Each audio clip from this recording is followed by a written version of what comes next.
I think generally everyone knows, but in case they don't, you are appearing on American Ninja Warrior. Yeah, buddy. Now, oftentimes people have the conception or misconception that bodybuilder's muscle doesn't translate to calisthenics and doesn't translate to a lot of athleticism. They think that they're sort of muscle bound and things like that. How do you think the world's going to perceive you stepping sort of out of the typical bodybuilding world and into these other athletic ventures? I see it as a complete positive, especially for the bodybuilding world.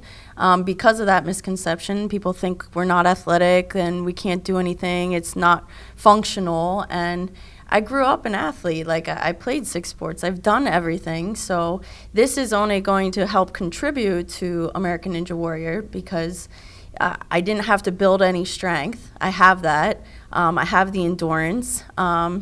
The only thing I don't have are the skills and the obstacles yet. So it's all new to me. So it was a cool transition. And I actually excel more in the upper body obstacles, whereas most girls, typically that's where they fail because they don't have the upper body strength, and I do, because I've been working on that for the last 11 years. So I think people might see this as, I don't know, I think they'll totally embrace it. I think they'll embrace it.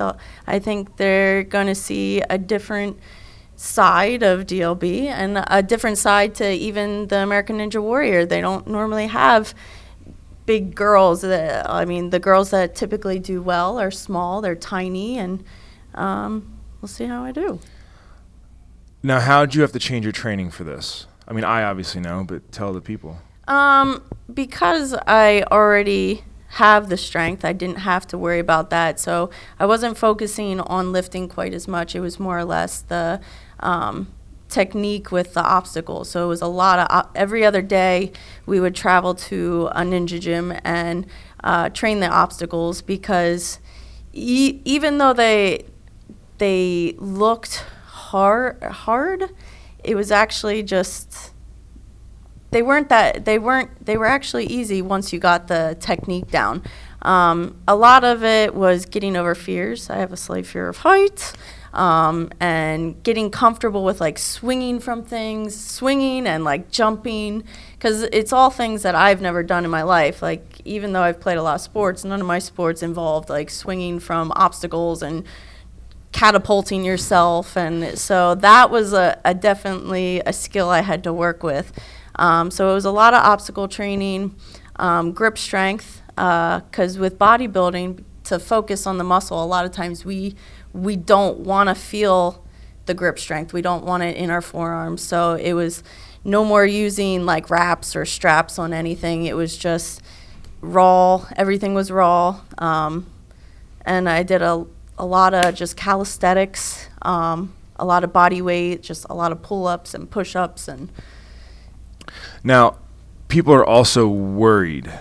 I've seen a lot of worried people. Worried about what? They're worried that you're not going to train the same way that you're training. I think people think that there's only one way to train. So you train like a bodybuilder, you train like a CrossFitter, you train like a calisthenics, or you train like a ninja. And they think if you start training like this, you might stop your traditional training that they fell in love with you for. I think this is just adds to everything. It's just going to make me even more of an athlete. And I don't train just like a standard bodybuilder. Like, I do powerlifting. Not that I compete yet, but maybe in the future. But there's a side of me that just loves to be strong, and that's not really how you train for bodybuilding. I love training these obstacles because it's something where you keep working at it long enough, you get it, and you become better at it. I don't know. I think if you do the same thing day in and day out, your body gets used to it, or it gets boring. It just keeps it really, really fun.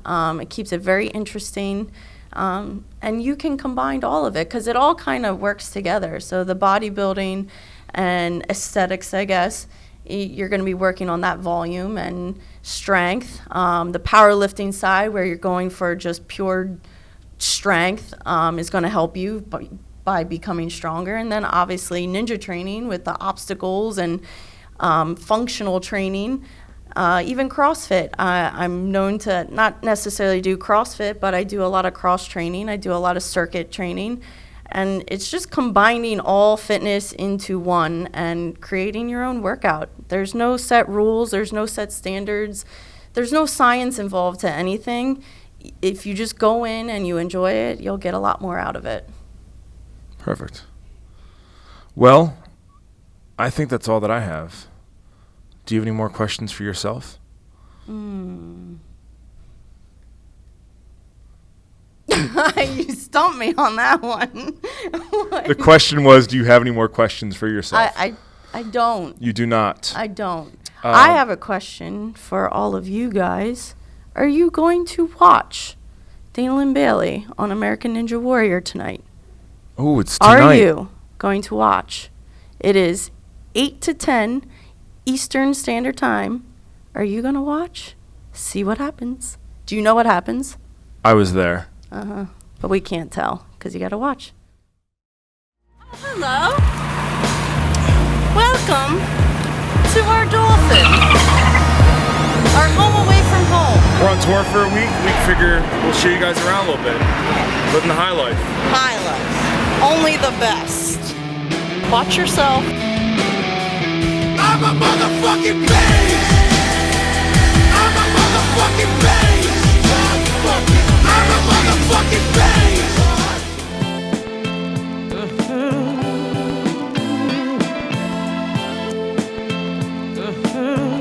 We're currently on the Dolphin tour.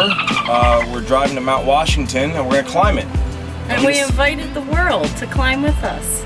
And we're doing it all out of a sweet 1991 Toyota Dolphin that I bought for $1,800 from some weird guy on the side of the road. So let's take a look around. So, I guess we'll start here.